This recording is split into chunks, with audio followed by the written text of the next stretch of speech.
Time to put her in her resting place. Okay, so welcome back to another video. Today I'm going to be working on the Mark 1 Mx5. I'm taking the Mark 2 off the road, mainly due to how expensive the insurance and taxes on that. So the insurance and tax on this is going to be like a third of the price. It's €56 to tax this, versus that's 500. To insure that car was €1,200. To insure this is going to be about €250, €300. First thing I'm going to be starting on this car is I'm going to be sorting out the rust underneath. I'm going to be taking off all the underseal underneath, same all the wishbones, and I've got all the Pour 15 stuff to paint that, and I'm going to dinitrol to kind of into all the cavities and underseal it. For the Mark 2, the main things I'm going to be taking off that, I'm going to be keeping that car just for parts mainly. I'm going to be taking the coilovers off it, and they cost about €700-800, they're HSDs. The wheels will come off it for now, just to get this car through the NCT, and I'll decide what I'm going to be doing with the body work and that sort of stuff in a later date. And then all the brake pads, discs and calipers are coming off as well. They're 1.6 on the Mark 2, so the size of the 1.8 on the Mark 1. This is a 1.6, so it's going to be kind of like a disc upgrade as well. But this is sat for about 2 years, so the calipers are probably gone in this. So I would need new ones anyway, so it's cheaper to take those ones off it instead of buying €80 each as they go. I'm just going to be taking all the ones off that before it sits and they go bad too. So first thing I'm going to be starting with is jacking up the car. I'm going to be taking off all the wishbones, and then we're going to start sanding that underseal off and paint, and then we're going to be painting them with the Pour 15.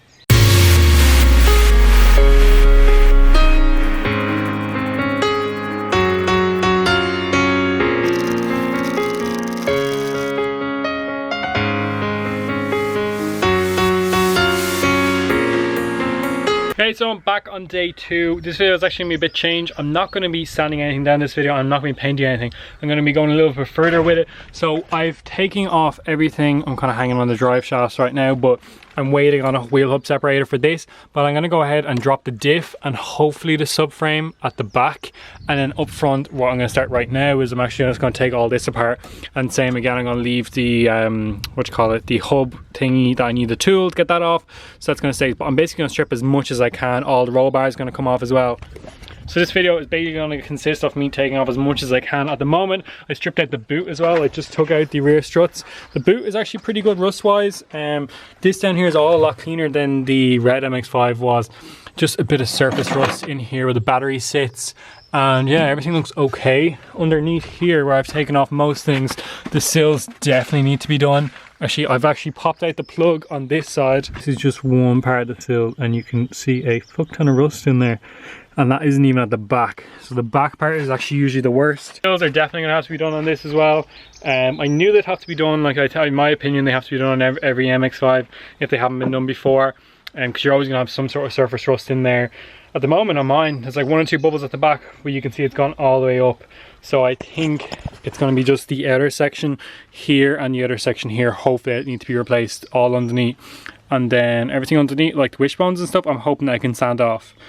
But we're going to see. So I'm going to go ahead, take off the front wishbones and stuff, kind of undo everything. And then I'm going to drop the diff and the rear subframe.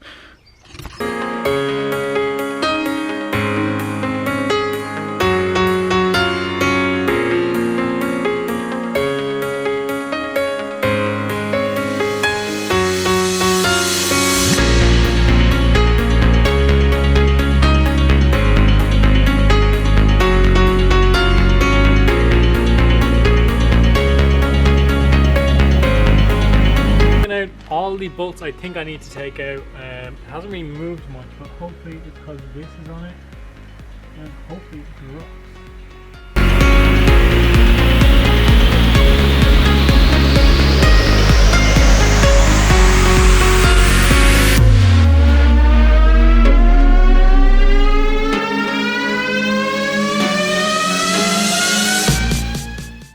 So I just tried to lower the diff down, it didn't go down, and then I found out there's these things here, I'll try to show them, at the top of the power plant. So those two, I only took 2 bolts out of the kind of center part.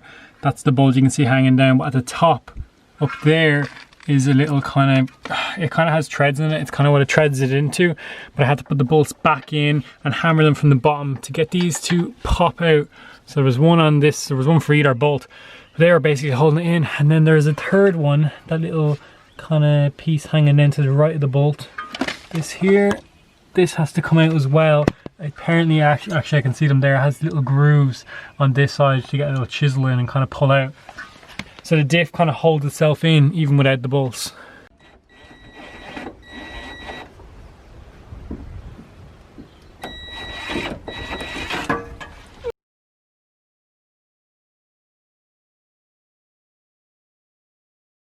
I have both the diff and the subframe out now. That is the subframe there. It's basically just surface rust from as far as I can see, so I think this is going to clean up really, really nice.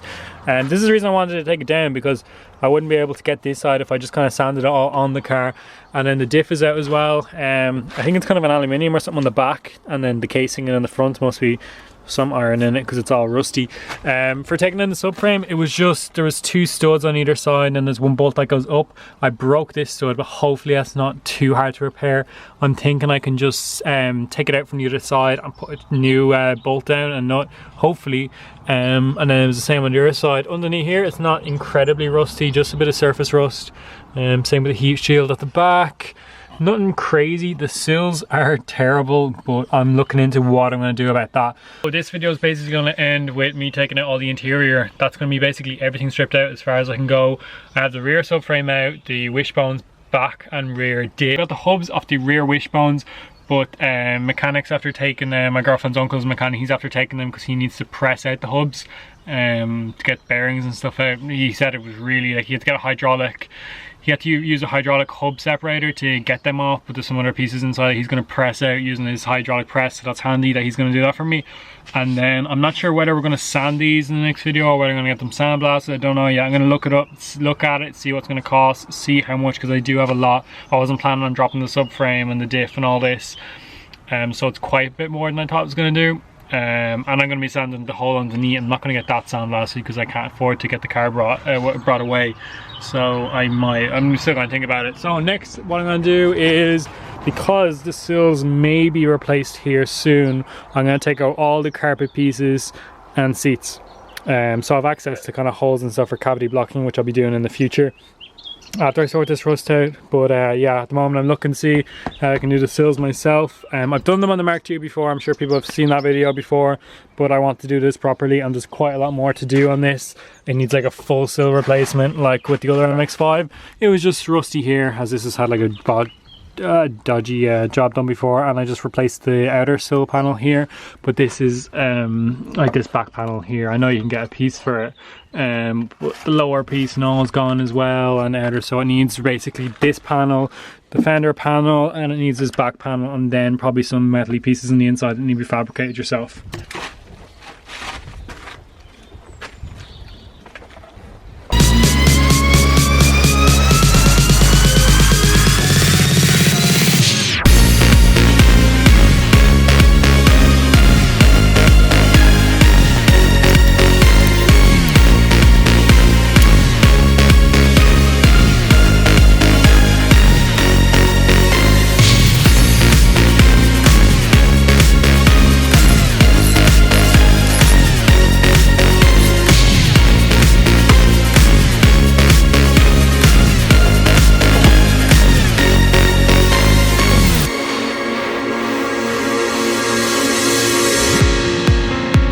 So all the interior is out now.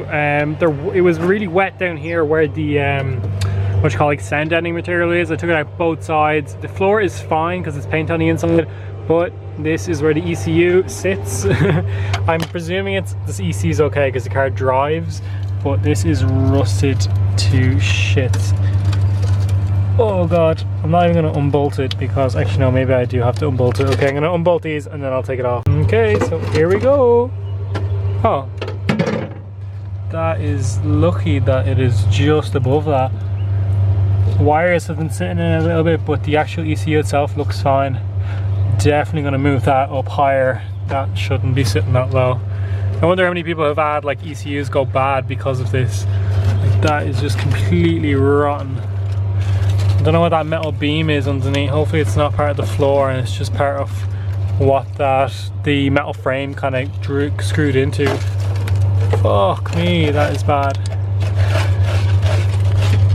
Hopefully that, yeah, I think that's painted underneath, so hopefully that just sands off. Hopefully that is the last of the rust we find in here. And this panel here, I actually have another one from the red MX5 and it's in perfect condition, so I'm just going to swap these out. Not yet, but in the future I will. And that back panel as well, I would imagine the other MX5 has that as well. Oh, fuck. That's actually not too bad in there. It's literally just this panel. And I have another one, so that'll be a handy swap out. Surprised it rusted, like, that's why I was saying I thought this was made from aluminium or something. More rust! So this is basically a metal frame, kind of goes all the way around the back. You only need it with the soft top, so it holds that in, and it is rusted to pieces. There's another one on this side, it won't even come off, but you can see the rust all along here. Lucky as well that I have a really good condition set of one of these from the soft top off the red MX5 again. That car is actually has a lot less rust than this car. I thought they'd be similar enough. Because this car spent half its life in Japan, I think they got less rust over there. So I presume it would be roughly the same as that, because that's a 97, this is 91, but this was only imported to Ireland in 2006 or 2005. So I'm surprised it has such bad rust, even in weird spots. Like, I didn't even know that these sort of pieces would rust. Like, that's like, you'd have to basically sand that all down. And if you left it in any way sharp or anything, I'm sure it'd wear against the back of the hood. If it probably has, because it's all torn up there, so I wouldn't be surprised. So yeah, that part is really bad, and so is that one. But I have a not a brand new set, but set looks absolutely perfect. Like, the paint is really good on the other one, so I'll be swapping these out at a later date as well. But for now, I'm just gonna get the soft top off. So the car is now basically as stripped as I can make it. After checking out all the rust, I know there's some surface rust here. I know that the sills are non-existent from that gaping hole. Underneath isn't the worst. There's probably one or two tiny bits, mainly closest to the sills, that needs to be done. Everything else is surface rust that will sand off. I've taken off the soft top, hard top, all the carpets, all the soft top pieces, and the pieces that cover the fuel tank and stuff have replacements for these. And finally the subframe, diff, and all the wishbones. I have the rear wishbones, I had the hubs taken out of them, so I'm getting them back tomorrow. So the plan for the next video will be to sand these all, hopefully at home. I was thinking of getting them powder coated. At the moment, with everything being closed down, I'd imagine it'd be pretty hard to find someone to do that, and I have the time at the moment, so I might just try wire wheel them on, which was the original plan for this video, and to paint them with the Pour 15. So that's gonna be it for this video. It's taken me about 3 days to get this far, but hopefully now I think I can start tackling the rust. Definitely with all the pieces I've taken off, I'm going to sand them all down, make sure that everything doesn't need to be replaced, like wishbones and stuff, in case the metal's too thin, and then I'll be painting them. So that's it for this video. If you liked it, give it a thumbs up, and I'll see you in the next one.